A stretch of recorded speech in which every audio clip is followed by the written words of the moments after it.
దేవుడను బలపరచండి. నా స్థితి, నా గతి, నా జ్ఞానము ఏ పాటిది దేవా, నన్ను బలపరచండి. నీ శిలువ చాటును మరుగు చేయండి అయ్యా. నన్ను కేవలము నీ నోటి కూరగా మాత్రమే వాడుకొని మీరు మాట్లాడి మీరే ఘనత, మహిమ, ప్రభావం పొందుకోమని ఈ కొద్ది ప్రార్థన యేసయ్య పరిశుద్ధ నామమున అడిగి వేడుకొనుచున్నాను తండ్రి. ఆమేన్, ఆమేన్. మంచిది. ప్రియమైన దేవుని బిడ్డలారా, కొద్ది నిమిషములు దేవుని వాక్యము శ్రద్ధ భయభక్తులు కలిగి ఆలకిద్దాం. మంచిది. యోహాను రాసిన ప్రకటన గ్రంథంలో ఎఫెసీ సంఘంతో దేవుడు మాట్లాడుతున్నటువంటి మాటలు 2వ అధ్యాయము 5వ వచనంలో ఓ మాట మాట్లాడుతూ ఉన్నాడు. నీవు ఏ స్థితిలో నుండి పడితేవో అది జ్ఞాపకం చేసుకొని మారు మనస్సు పొంది ఆ మొదటి క్రియలను చేయుము.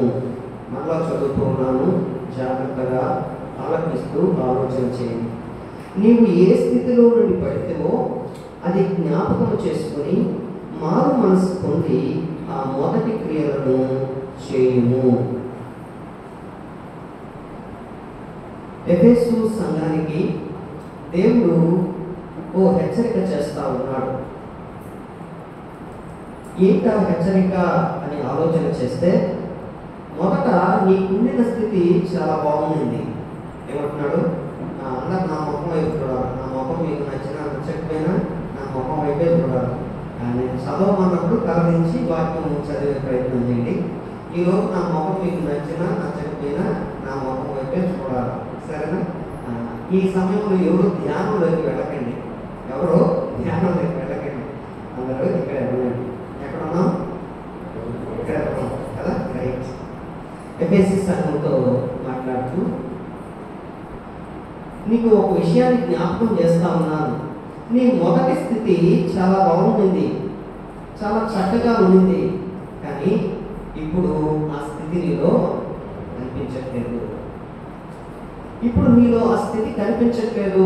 కాబట్టి జ్ఞాపకం చేసుకొని ఏ స్థితిలో నుండి నీవు పడిపోయావో అది జ్ఞాపకం చేసుకొని మారు మనసు పొంది ఆ మొదటి క్రియలను చేయము. గమనించండి ప్రియమైన దేవుని బిడ్డలారా, ఇది నేను వాక్య భాగములకు పెట్టినటువంటి పేరేంటంటే ఉజ్జీవములకై ప్రార్థన. ఏంటి చెప్పండి? ఉజ్జీవములకై ప్రార్థన. దేవుడు మాట్లాడుతూ ఎఫెసీ సంఘంతో, ఎఫెసీ సంఘమా జ్ఞాపకం చేసుకో, మొదట నువ్వు ప్రారంభించిన దినాన నీ విశ్వాసపు యాత్రను ఎక్కడైతే ప్రారంభించావో ఆ ప్రారంభించిన దినాన నీవు చాలా చక్కగా ఉన్నావు, చాలా చక్కగా నిలబడి ఉన్నావు. నాకు నచ్చేటట్టు, నేను మెచ్చేటట్టు నీవు నిలిచావు, నీ క్రియను కొనసాగించావు. అయితే రాను రాను రాను రాను రాను రాను నీ పరిస్థితి దారుణంగా తయారైంది. తెలుగులో ఒక సామెత ఉంది, రాను రాను రాను రాను రాజుగారి గుర్రం గాడిదైందంట. ఏమైంది? రాజుగారి గుర్రం మొదట్లో ఏమో బలి వేగంగా పరిగెత్తేది, చాలా హుషారుగా ఉండేది. దాని మీద రాజుగారు ఎప్పుడు కూడా ఎక్కి స్వారీ చేయాలనుకునేవాడు. కాలం గడిచే కొద్దీ ఆ వేగంగా పరిగెత్తుతున్న గుర్రం ఏమైందంటే గాడిద వేగం అనుకున్నట. గాడిద చాలా వేగంగా పరిగెత్తారు కదా, గుర్రం కంటే వేగంగా పరిగెత్తారు కదా. మీరు సహజంగా గాడిద పరిగెత్తడం చూసారా? నడుచుకుంటూ నిదానంగా పోవడం చూసారా? అంతేగాని గాడిద రేసి ఎక్కడ చూడలేదు కదా.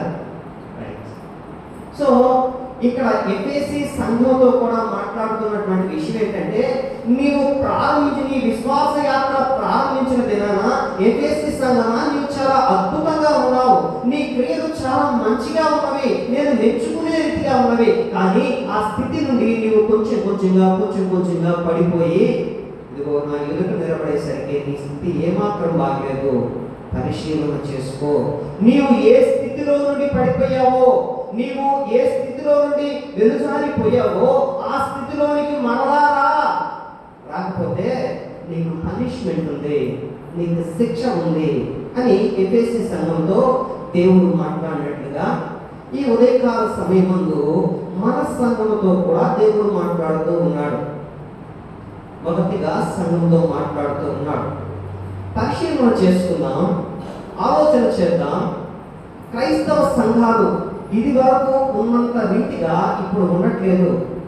ఇది వరకు వారు తమ విశ్వాస యాత్రను కొనసాగించినట్లుగా ఇప్పుడు కొనసాగించట్లేదు.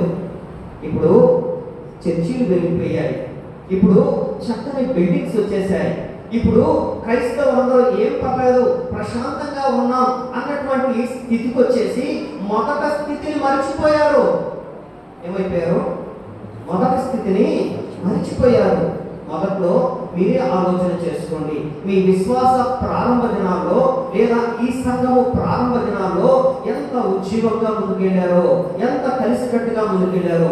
అంతెందుకు, మాది కొమరిక కదా, కొమరిక గ్రామంలో మా సంఘం నిర్మాణంలో ఉన్నప్పుడు, మా సంఘము నిర్మించడానికి కోసం కష్టపడాల్సిన సమయం వచ్చినప్పుడు మేమందరము ఎంత బాగా కష్టపడ్డామంటే మాలో ఎటువంటి తారతమ్యాలు భేదాభిప్రాయాలు లేకుండా అన్న, అక్క, తమ్ముడు, చెల్లి అంటూ ఒక గ్రూప్ గా ఫామ్ అయ్యి మందిర నిర్మాణం కోసము, దేవుని పని కోసము ఎంతో ప్రయాసపడ్డాం, ఎంతెంతో దూరం వెళ్ళాం, ఎందరెందరితో కలిసాం, ఎందరెందరితో మాట్లాడాం. మొత్తం మీద చక్కని బిల్డింగ్ కట్టేసుకున్నాం.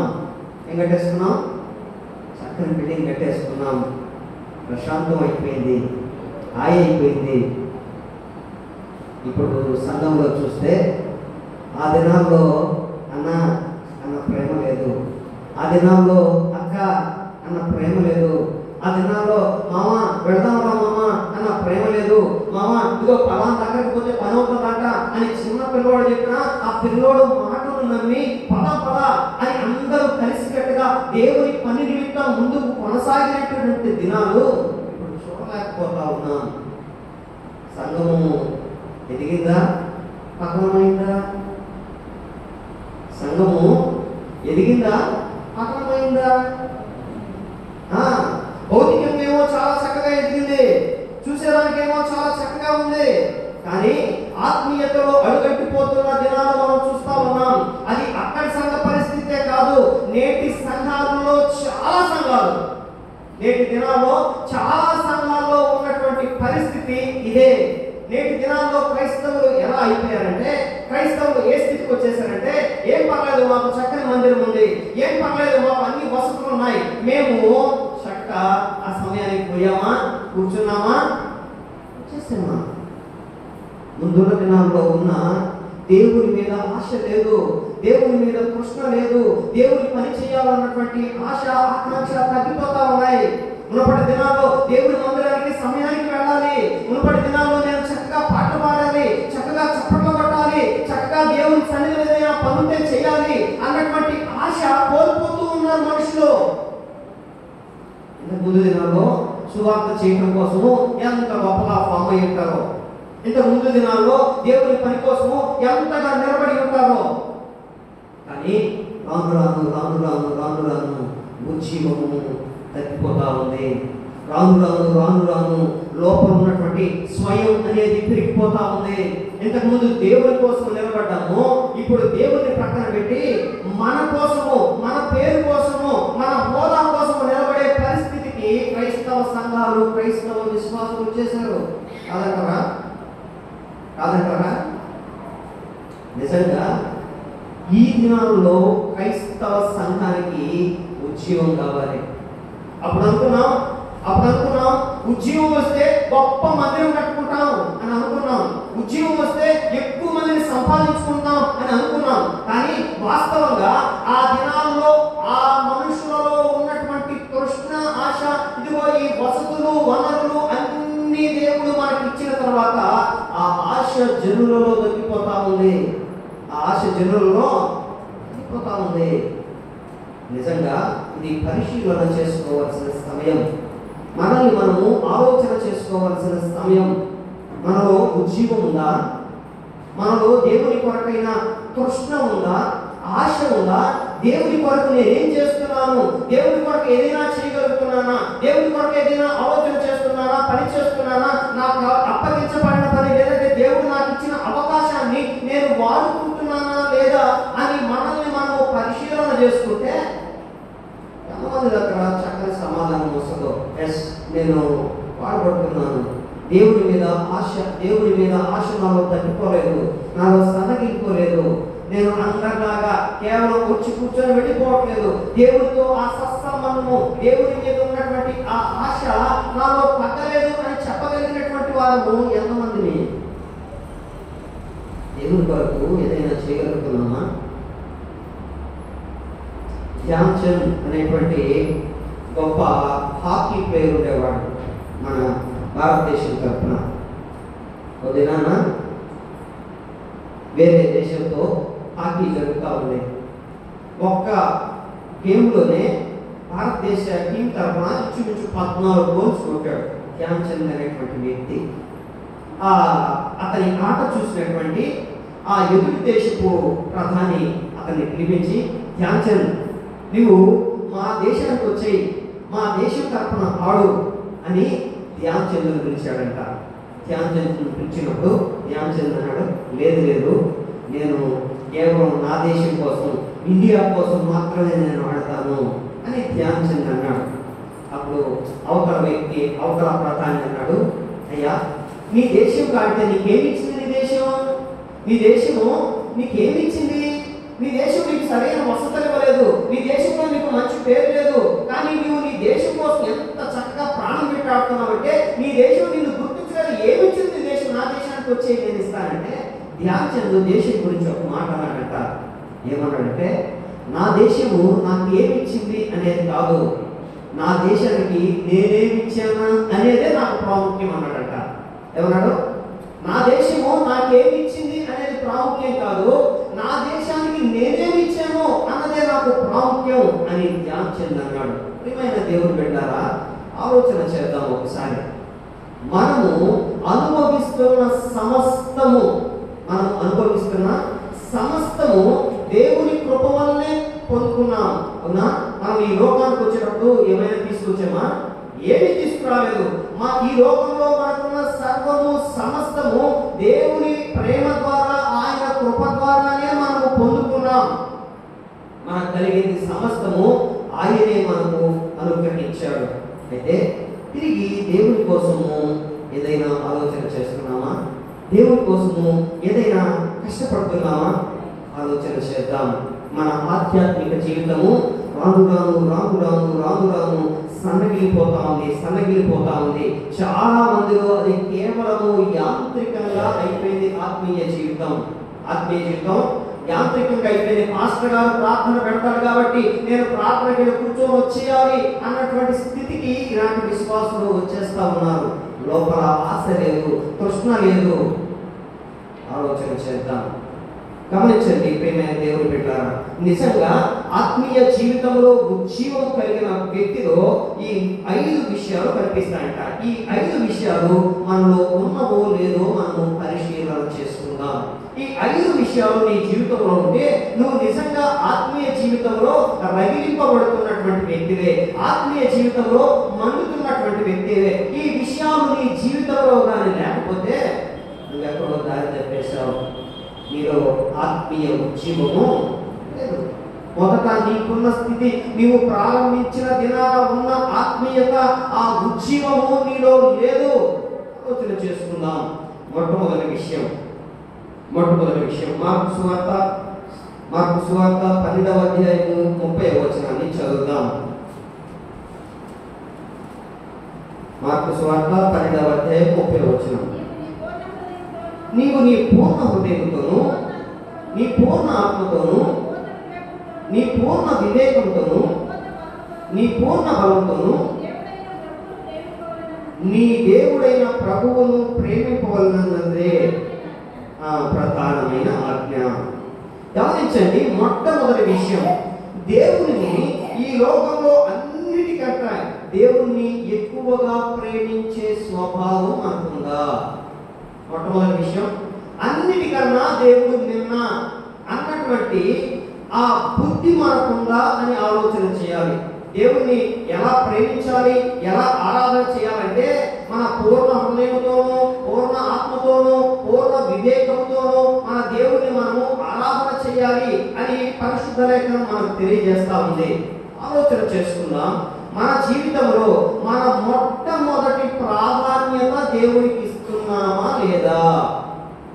మన మొట్టమొదటి ప్రాధాన్యత దేవునికి ఇస్తున్నామా లేదా? ఇది వరకు దినాల్లో అన్నిటికంటే దేవుడే ఎక్కువ. దేవుని పని కోసము మన పనులు ఏమున్నా సరే ప్రక్కన పెట్టి దేవుని పని కోసము, దేవుని మాట కోసము మనం ఎంతో ప్రయాసపడేటువంటి వారము. కానీ నేటి దినాల్లో ఆ పరిస్థితిలో కనిపించక దేవుడు కూడా ఆల్టర్నేట్ అయిపోయాడు. దేవుడు కూడా ఆల్టర్నేట్ అయిపోయాడు. అవకాశం ఉంటే ఏంటి ప్రక్కన పెట్టి కాదు, ఎంతకు ముందు ఉన్నవన్నీ ప్రక్కన పెట్టి ఇదే నిన్న నా దేవుడే నిన్న అన్నటువంటి పరిస్థితి కూడా మనం వెళ్ళాం. కానీ నేటి దినాల్లో అవకాశం దొరికితే వెళ్తాను, వీలైతే చేస్తాను అని దేవుడిని కూడా మన ప్రయారిటీ లిస్ట్లో ఎక్కడో పెట్టేశామా? చాలాసార్లు ఆలోచన చేసుకుంటే మన మొదటి ప్రయారిటీ దేవుడికి ఇవ్వటం మనం మానేసాం. మన మొదటి ప్రయారిటీ ఎవరెవరికో ఇచ్చేస్తున్నాం. కొన్నిసార్లు ఉద్యోగానికి ఇచ్చేస్తాం, కొన్నిసార్లు వ్యాపారానికి ఇచ్చేస్తాం, కొన్నిసార్లు కుటుంబానికి ఇచ్చేస్తాం, కొన్నిసార్లు ఇక ఏవేవో నీ అలివేషన్స్ ఏవేవైతే ఉన్నావో, నీ సంతోషాలు ఏవైతే ఉన్నావో, ఈ లోకంలో నీకు ఉన్నటువంటి ఏవైతే నీ చుట్టూ ఉన్నావో వాటన్నిటికీ నీ ప్రాధాన్యత ఇచ్చేసి చాలాసార్లు దేవుడిని ప్రక్కకు పెట్టేస్తా ఉన్నాం. మనం ఆలోచన చేసుకుందాం. మన మొదటి ప్రాధాన్యత దేవునికి ఇచ్చేటువంటి వాడమైతే నీ జీవితంలో ఆత్మీయ జీవం ఉంది. రెండవ విషయం మత్తయి సువార్త 6వ అధ్యాయము 33వ వచనం. కాబట్టి మీరు ఆయన రాజ్యమును నీతిని మొదట వెతుకుడి, అప్పుడు అవన్నీ మీకు అనుగ్రహింపబడును.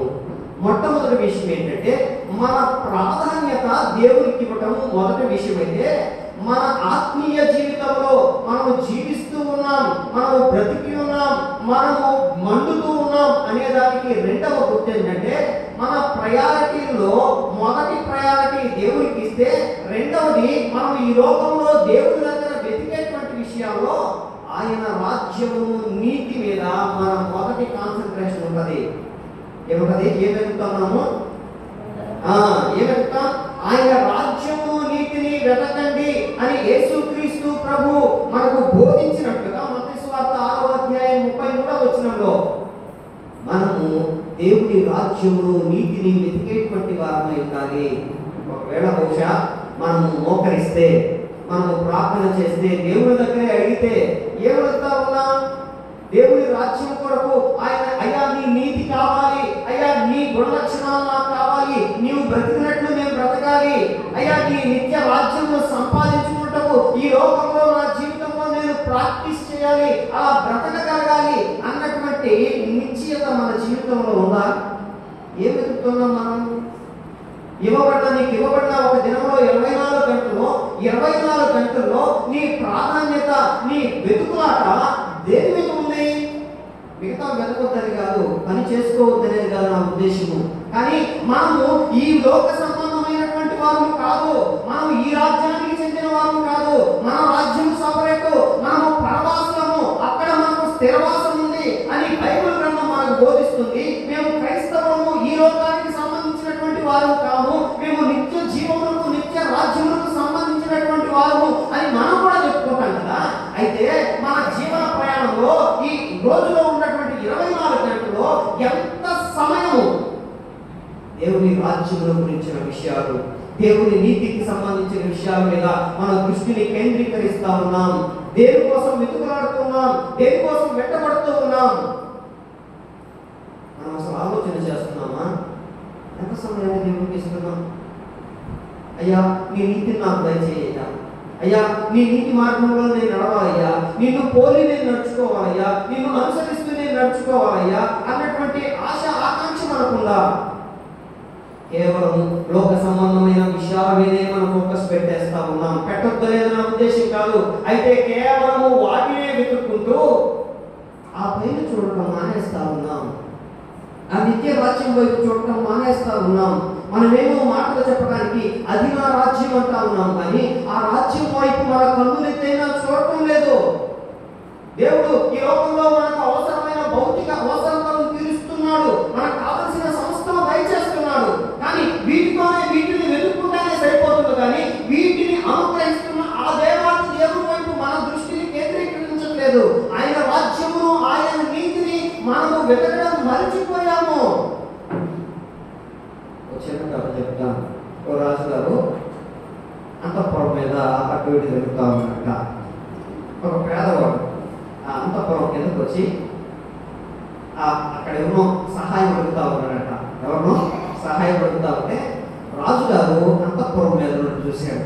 చూసి అరే ఎవడో పేదవాడు ఉన్నట్టున్నాడు, వాడిని పైకి పిలుద్దాము అని ఆలోచన చేశాడు. రాజుగారు ఏమన్నాడు, వాడి స్థితిని మారుద్దాము, వాడిని పైకి తీసుకొద్దాము అని అతని మీద ప్రేమ కలిగి రాజుగారు పై నుండి తన జోబులో నుండి ఒక నాణ్యాన్ని కిందకేశాడు. ఏం చేశాడు? నాణ్యం ధనులని కింద పడగానే వాడు ఆ నాణ్యం కోసం నాణ్యం పూజారాన్ని పరిగెత్తాడంట. ఒక నాణ్యం ఉందంటే ఇంకేదైనా నాణ్యాలు ఉంటాయని చెప్పి అక్కడంతా వెతకడం ప్రారంభిస్తా ఉన్నాడు. ఇది నాణ్యంతోనే సరిపెట్టుకోలేదు, సరే ఇంకొక నాణ్యం ఏదైనా వేస్తే నా వైపు చూస్తాడని చెప్పి మరొక నాణ్యాన్ని కూడా వేసేటండి కింద. మరలా నాణ్యం కింద పడగానే మరలా ఆ నాణ్యం కోసం పరిగెత్తు అక్కడే తిరుగుతా ఉన్నాడంట. ఏంటి రాజుగారు జోబులో ఉన్నటువంటి నాణ్యాలన్నీ వేసినా కానీ వాడు మాత్రం ఎక్కడ చూడట్లేదు, పైకి చూడట్లేదు. ఈ కింద దొరికేటువంటి నాణ్యాలు ఆ చిల్లర కోసమే వారి ప్రయత్నాలు, వాడి కృషి అంతా ఇంకెక్కడ దొరుకుతుంది, ఆ సముద్రం పడుందా ఎక్కడ పడుందా అని ఆ నాణ్యాల కోసమే ప్రయత్నం చేస్తా ఉన్నాడు. కానీ ఇదిగో పైన నాణ్యాలు వేస్తున్నటువంటి ఆ దేవుని వైపు చూస్తే ఆ రాజుగారు అనుకుంటున్నాడు, ఏం లేదు వాడు నా వైపు ఒకసారి చూస్తే పైకి రాలా, నీ బ్రతుకు మారుస్తాను, నువ్వు ఈ చిన్న నేర్పే పరిస్థితిని నేను మార్చేస్తాను రా అని రాజుగారు ఆలోచన చేస్తా ఉంటే వాడు మాత్రము ఆ చిల్లర కోసమే ప్రయత్నం చేస్తాను.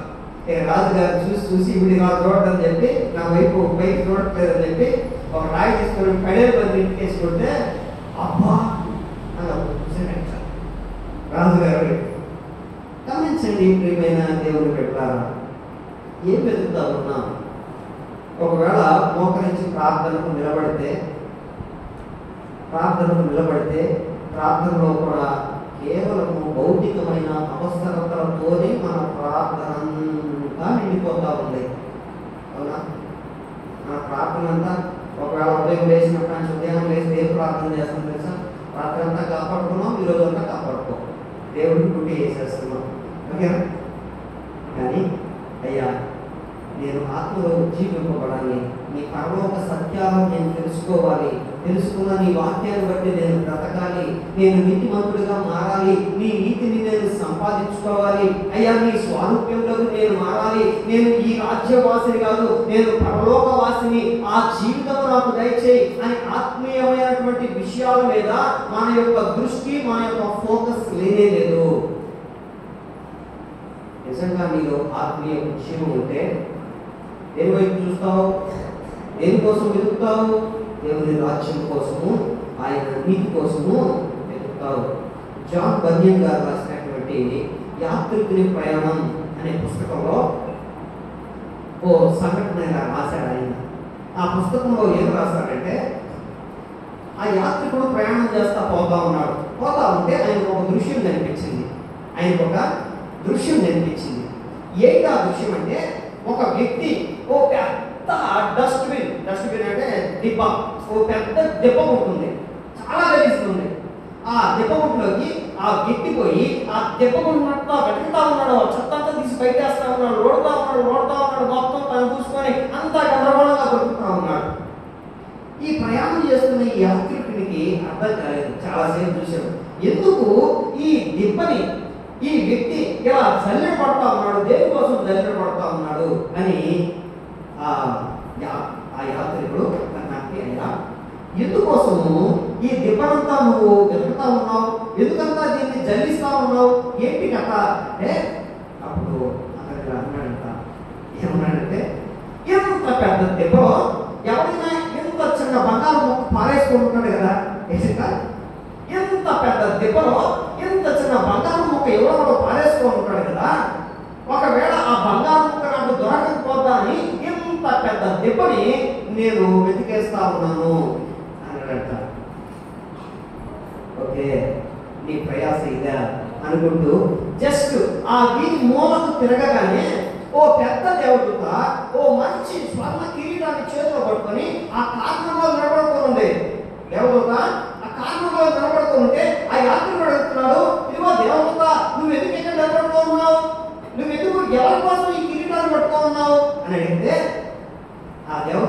మాట ఏంటంటే, ఇదిగో ఆ డస్ట్బిన్ లో ఎత్తుకుంటున్నట్టు చిన్న బంగారం కోసం వాడు ఆ దెబ్బను విడిచిపెట్టి జస్ట్ నా వైపు తిరిగి నా దగ్గరకు వస్తే ఈ కిరీటాన్ని వాడు నెత్తి మీద పెట్టేదానికి నేను సిద్ధంగా ఉన్నా. ఏమంటుంది? ఈ కిరీటాన్ని వాడిని నెత్తి మీద పెట్టేదానికి నేను చాలా సేపటి నుండి ఈ కిరీటాన్ని పట్టుకొని వెయిట్ చేస్తున్నాను, కానీ వాడు ఆ దెబ్బగా పరిమితమయ్యాడు, కానీ నా వైపుకు రానే రావట్లేదు, నా వైపు చూడట్లేదు. క్రైస్తవులు కూడా నేను ఇదే పరిస్థితికి వచ్చేసాను. ఆత్మీయమైన విషయాలను ప్రక్కన పడేసాం, ఆత్మీయతలో ఎదగటం మర్చిపోయాము. మునుపటి దినాల్లో ఉన్న ఉజ్జీవం మనలో లేకుండా పోయింది. మునుపటి దినాల్లో ఉన్నటువంటి ఆసక్తి మనలో కొరవైపోయింది. పరిశీలన చేసుకుంటే ఎక్కడో పడిపోయాం, ఎక్కడో ఈ మంచి స్థితిలో నుండి పడిపోయి జోగుతూ ఉన్నటువంటి స్థితిలోకి వచ్చేసాం అని అర్థమవుతా ఉంది. రెండవది, మనము ఆత్మీయతలో జీవము కలిగిన వారమైతే మనము మన దృష్టిని దేవుని రాజ్యమును, నీతిని వెతికేటువంటి విషయాల మీద మనము కేంద్రీకరిస్తాం. మూడవ విషయం 1 యోహాను పత్రిక 1వ అధ్యాయము 7వ వచనాన్ని చదువుతాం. అయితే ఆయన వెలుగులో ఉన్న ప్రకారము మనము వెలుగులో నడిచిన ఎడల మనము అన్యోన్య సహవాసము గలవారమై యుందుము. చాలండి. అదే పత్రికలో 4వ అధ్యాయము 20వ వచనం కూడా చదువుదాం.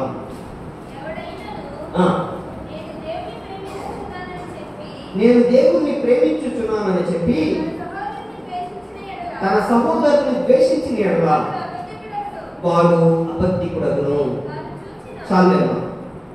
మూడవ విషయం ఏంటంటే, నిజంగా ఆత్మీయతలో మనం పెంపారుతూ ఉంటే, ఆత్మీయతలో మనం ఉజ్జీవం కలిగిన వారైతే, మొదటిది మన జీవితంలో దేవునికి మొట్టమొదటి ప్రాధాన్యత ఇస్తాం.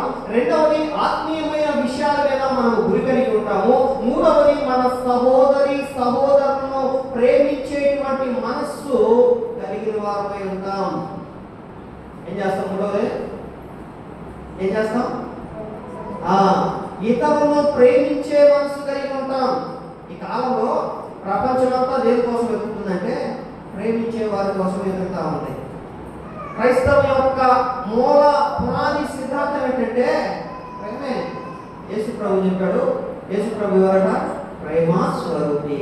ఎవరైనా ప్రేమ స్వరూపి. ప్రేమ లేనివాడు నా వాడు కాడు.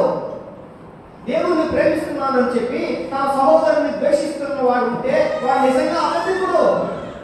నా ప్రేమ వారిలో లేదు అని దేవుని వాక్యం సెలవించినట్టుగా మనము ఆత్మీయ ఉజ్జీవము కలిగిన వారైతే, నిజంగా మండేటువంటి క్రీస్తు కోసం మండేటువంటి స్వభావం కలిగిన వారైతే, మనలో ఇతరులను ప్రేమించేటువంటి ఆ దేవుని గొప్ప గుణలక్షణాన్ని కలిగి ఉంటాం.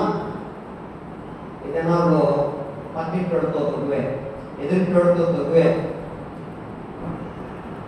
ఎవరితో సమాధానకరమైన పరిస్థితి బయట ఉన్నా పర్లేదు, కానీ క్రైస్తవుల జీవితాల్లో కూడా ఇదే పరిస్థితులు కనపడతా ఉన్నాయి. ఒకరితో ఒకరు సమాధానకరమైన పరిస్థితిలో క్రైస్తవులు కూడా జీవించట్లేదు. ఎదురింటోడితో గొడవే, పక్కింటోడితో గొడవే, ఏదైనా ఒక్క మాట అంటే చచ్చేంత వరకు దాన్ని మనసులో పెట్టుకొని ఉంటున్నారు, కానీ క్షమించి విడిచిపెట్టలేదు. ఏం చేయట్లేదు? క్షమించి విడిచిపెట్టట్లేదు. క్రీస్తు ప్రేమ కలిగిన వాడు నన్ను ప్రేమించాడు అని మైకులు పట్టుకొని అనేకులు చెప్తున్నాను, కానీ ఆయన నిన్ను ప్రేమించిన ప్రేమను బట్టి నీవు ఇతరులను ప్రేమించేటువంటి స్థితిని కోల్పోయావు. మొదట నీకుండిన ప్రేమను నీవు విడిచితమని నీ మీద నేరం ఒకటి మోపవలసి ఉన్నది అని దేవుడు చెప్పినట్టు, మొదట మనం ఉండిన ప్రేమను మనం వదిలేసాము. ఇతరులు మనలో ఆ ప్రేమను, క్రీస్తు ప్రేమను చూడలేకపోతా ఉన్నారు. ప్రేమ ఎక్కడో సన్నగిలిపోయింది, ప్రేమ ఎక్కడో పడిపోయింది, ప్రేమను ఎక్కడో వదిలేసుకున్నాం. ఆలోచన చేసుకోండి. నిజంగా దేవుడి కోసం బ్రతకాలి అన్న ఆశ కలిగిన వ్యక్తిలో, ఉజ్జీవంలో కొనసాగుతున్నాను అన్నటువంటి వ్యక్తిలో కనిపించేటువంటి మూడవ లక్షణం ఏంటంటే ఇతరులను ప్రేమించేటువంటి స్వభావం. నీ మట్టుకు నీవు ఆలోచన చేసుకో. నీ మట్టుకు నిన్ను నీవే ఒక ప్రశ్న వేసుకో. ఎంతవరకు ప్రేమిస్తున్నాను నేను ఇతరులని? క్రీస్తు ప్రేమను ఎంతవరకు చూపగలుగుతూ ఉన్నాను అని ఆలోచన చేసుకోండి ప్రియమైన దేవుని బిడ్డలారా. నాలుగో విషయం గలతీయులకు రాసిన పత్రిక 5వ అధ్యాయము 22-23 వచనాలను చదువుకుందాం. అయితే ఆత్మఫలమేమనగా ప్రేమ, సంతోషము, సమాధానము, దీర్ఘశాంతము, దయాళత్వము.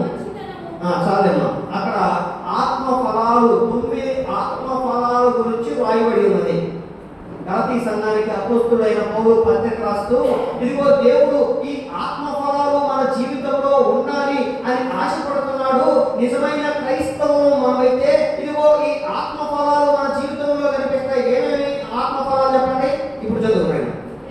ప్రేమ, సంతోషము, సమాధానము, దీర్ఘశాంతము, దయాళత్వము, మంచితనము, విశ్వాసము, సాత్వికము, ఆశానిగ్రహము.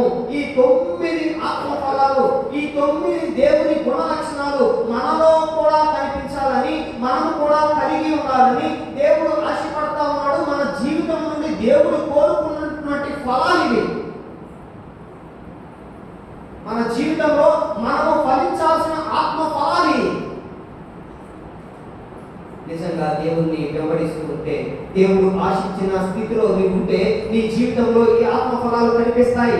ప్రేమ కనిపిస్తుంది, సంతోషం కనిపిస్తుంది, సమాధానం కనిపిస్తుంది, దీర్ఘశాంతం కనిపిస్తుంది, దయాళత్వం కనిపిస్తుంది, మంచితనము, విశ్వాసము, సాత్వికము, ఆశానిగ్రహము. ఇవన్నీ మన జీవితాల్లో కనిపిస్తాయి. ఒకవేళ వీటిలో ఎప్పుడైనా తప్పిపోతే పరిశుద్ధాత్మ దేవుని సహాయంతో ఇదిగో ఈ విషయంలో నువ్వు తప్పిపోయావు, సరి చేసుకో అన్నటువంటి ఆ ప్రేరణ మనలో పరిశుద్ధాత్మ దేవుడు కలిగించినప్పుడు దాన్ని మరలా పొందుకునేందుకు, ఆ విషయంలో మరలా ఫలించేందుకు మనం పోరాటం చేస్తాం.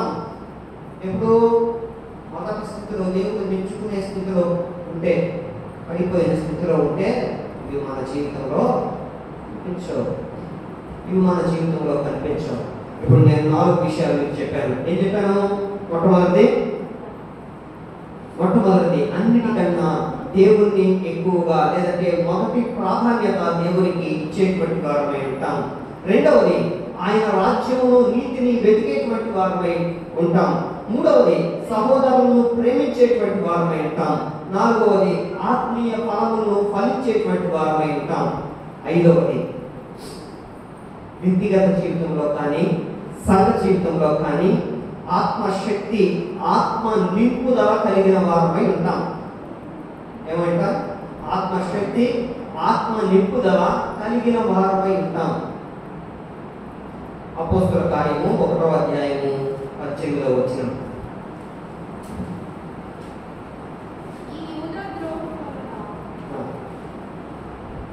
లూకా సువార్త 24:49. లూకా సువార్త 24:49. ఇదిగో నా తండ్రి వాగ్దానం చేసినది ఈ మీదికి పంపుచున్నాను, మీరు పైనుండి శక్తి పొందు వరకు పట్టణంలో నిలిచి ఉండుడని వారితో చెప్పాను. చాలు.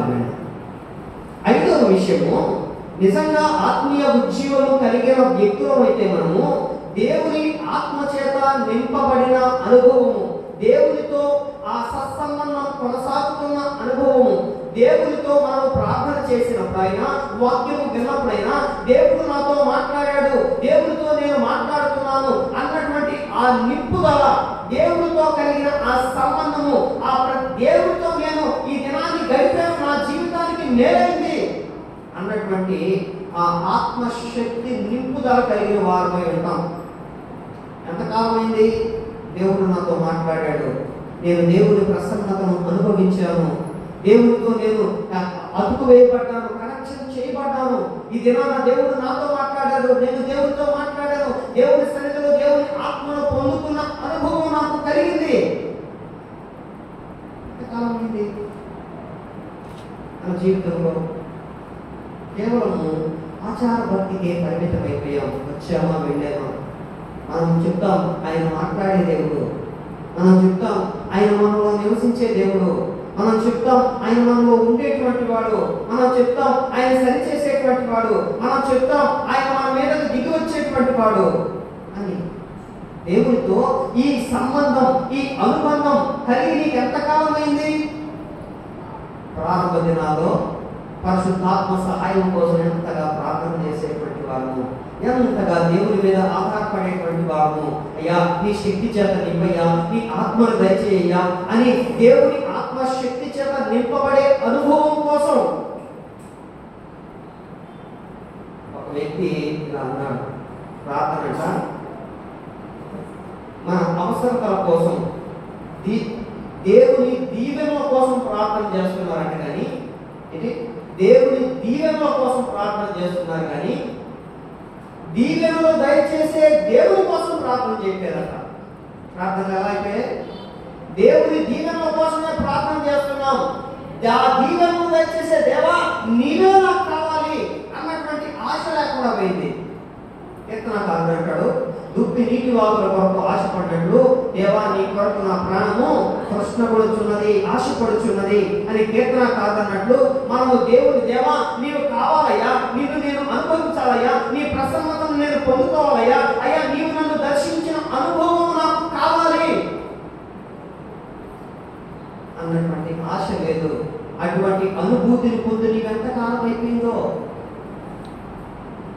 ఈ 5 విషయాలు మన జీవితంలో లేకపోతే, ఈ 5 విషయాలలో మనం వెనుకబడిపో ఉంటే, దేవునికి మొదటి ప్రాధాన్యత ఇవ్వలేక ఈ లోకంలో మన అవసరతల కోసమే మన ప్రయారిటీ లిస్టులో దేవుని కూడా ఒక మూలన పడేస్తే, నువ్వు నిజంగా వెలుగుతున్నటువంటి జీవితంలో, మండించబడిన జీవితంలో నీ మొదటి ప్రాధాన్యత, నీ మొదటి స్థితిలో నీవు లేవు.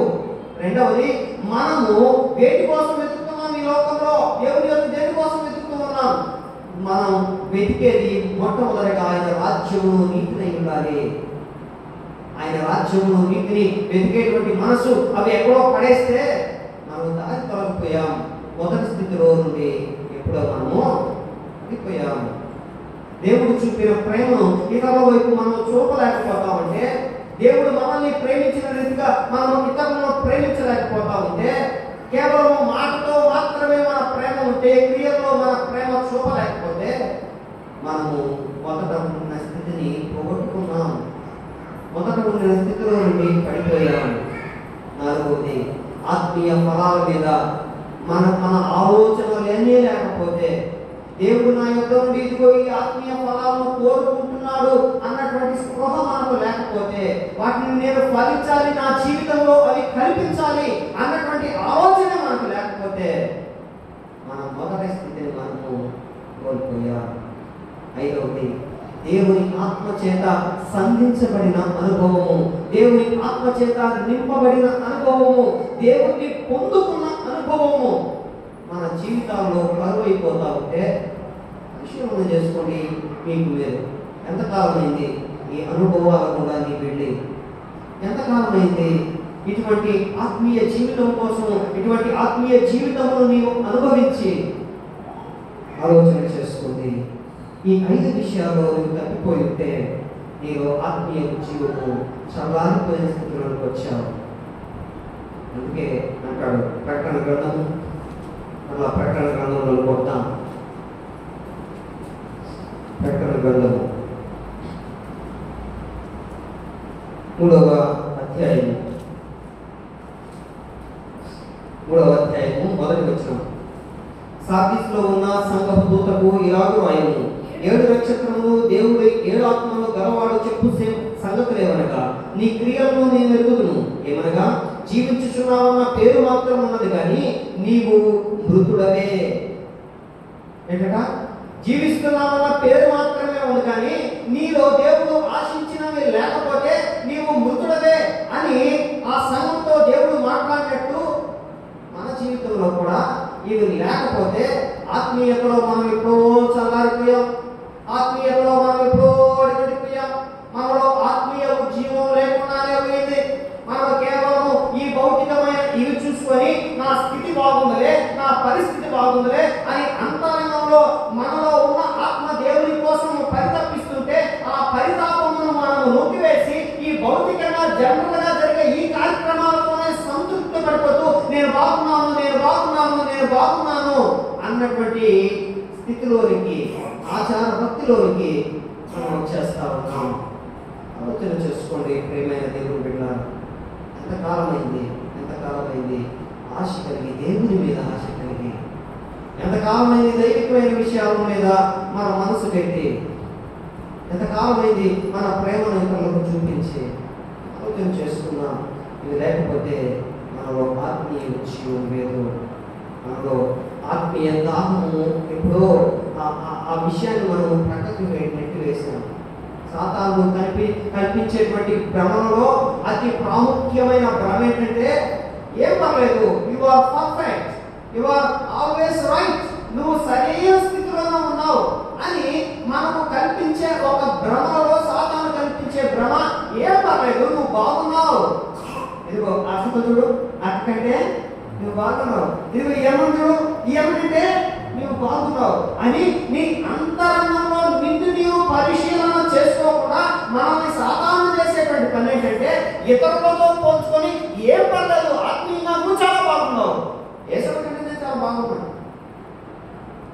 నాకంటే ఏసం అనుకుంటాడు, రాజకంటే చాలా బాగున్నాను అని లోపల దేవుని మీద ఉన్నటువంటి ఆ కృష్ణను చంపేసుకుంటా ఉన్నాం. దేవుని బిడ్డలారా, ఆత్మీయ జీవం కోసము సంఘాలు, దేశాలు నిజంగా ప్రార్థన చేయవలసిన సమయానికి వచ్చేసాం. కేవలము ఆచారబద్ధమైన భక్తిని చేసుకుంటూ ప్రార్థన అంటే మనం ఏమైపోయామంటే దేవునితో కనెక్ట్ అయ్యేటువంటి ఆ ఆలోచన కూడా లేదు. ప్రార్థన అంటే కళ్ళు మూసుకునే స్థితికి మాత్రం వచ్చేసాం. అంటే ప్రార్థన అంటే ఏమనుకుంటున్నాం, ప్రార్థన అంటే ఏమనుకుంటున్నాం, ఆయన ప్రార్థన చేస్తే నేను కళ్ళు మూయాలి, ఎస్ అయిపోయింది ప్రార్థన. వాక్యం అంటే ఏమనుకుంటున్నాం, ఆయన భయపడుతూ నడుస్తాడు, నేను కూర్చొని వినాలి, అంతే అయిపోయింది. ఏ స్థితికి వచ్చేస్తా ఉన్నాం, ఆలోచన చేసుకున్నాం. సాతాను మన కళ్ళకు కట్టిన గంటలను ప్రభువు సహాయం ద్వారా విప్పుకుందాం. మనల్ని మనము అంతరంగాల్లోకి పరిశీలన చేసుకుందాం. మన మొదటి స్థితి ఏంటో పరిశీలన చేసుకుందాం. దేవా అయ్యా, మొదటి స్థితి నాకు దయచేయి. మునుపుండిన ప్రేమ, మునుపుండిన ఆ తీవ్రత, మునుపుండిన ఆ ఆతృత, మునుపు నీ కోసం పరిగెత్తాలన్నటువంటి ఆ ఆశ నాకు దయచేయి అని ప్రార్థన చేయవలసిన సమయంలో మనం ఉన్నాం. ప్రియమైన దేవుని బిడ్డ, ఆలోచన చేద్దాం, ఆలోచన చేద్దాం. ఆత్మీయ ఉజ్జీవము మనలో లేనే లేదు. ఆత్మీయ ఉజ్జీవం అంటే క్రీస్తు మీద మనకు ఉండవలసిన ప్రేమలో ఆ ప్రేమ పునరుద్ధరించబడటం, క్రీస్తు వెలుగులో మనం నడవటం, ఆయన మనలో నివసించటం, ఆత్మ సంబంధమైన మంచి ఆరోగ్యవంతమైన స్థితిలోనికి రావటం, మన పాపములను ఒప్పుకొని పరిశుద్ధత వైపు మన ప్రయాణాన్ని కొనసాగించటం, మనల్ని మనం వివేచన చేసుకొని పూర్వపు స్థితిలోనికి, పూర్వపు దేవుని మీద ఉన్నటువంటి ఆశలోనికి మరలా మనల్ని మనము నడిపించుకోవటం. ఆలోచన చేద్దాం.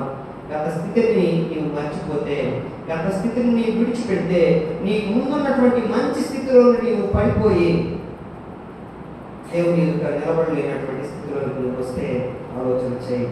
ప్రకటన గ్రంథంలో ఎఫెసీ సంఘంతో చెప్తున్నటువంటి మాట, నీవు ఏ స్థితిలో నుండి పడితివో అది జ్ఞాపకం చేసుకొని మారు మనస్సు పొంది ఆ మొదటి క్రియలను చేయము.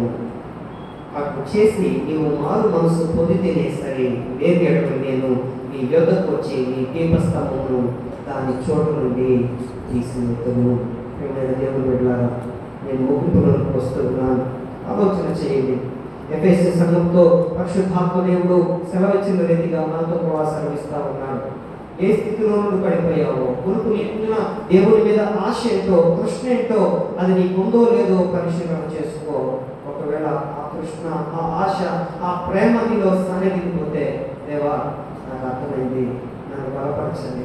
నేను ఇతరులతో పోల్చుకొని నీ వాక్యములను పక్కకు పెట్టి నీ వాక్యములో సరిచూసుకోకుండా ఇతరులతోనే సరిచూసుకుంటూ నా స్థితి బాగుంది, నేను ఆత్మీయంగా ఉజ్జీవమైన స్థితిలోనే ఉన్నాను, నేను గర్వపడ్డాను, రేపు నన్ను మన్నించండి అని ప్రభు సన్నిధిలో మోకరిద్దాం. వచ్చిన మాట ప్రార్థన చేసుకుందాం, ప్రార్థన చేసుకుందాం. దేవుడు మన సంఘంలో ఆత్మీయ ఉజ్జీవమును రగిలించినట్లు, మన వ్యక్తిగత జీవితంలో ఆత్మీయ ఉజ్జీవమును రగిలించినట్లు, ఆత్మీయ ఉజ్జీవము కొరకు ప్రార్థన చేద్దాం. మునుపటి స్థితి కోసము, అయ్యా నేను మరలా లేచి నిలబడాలి ప్రభువా, అయ్యా మునుపటి కంటే మరింతగా నీ కోసం వాడబడాలి, అయ్యా మునుపటి కంటే మరింతగా ప్రభావ నీ సన్నిధిలో నిలవాలి, కావాలి. మునుపటి కంటే అత్యున్నతమైన ప్రేమను ప్రదర్శించగలిగిన జీవితం నాకు కావాలి. మునుపటి కంటే ఆత్మీయమైన విషయాల మీద గురి కలిగి నేను బ్రతకాలి. మునుపటి కంటే అయ్యా అన్నిటికంటే ప్రథమ ప్రాధాన్యత నీకు ఇవ్వగలిగిన జీవితం నాకు కావాలి. నా జీవితంలో నీవు ఆశించిన ఆత్మీయ ఫలాలను ప్రభువా నేను ఫలించాలి అని ప్రభు సన్నిధిలో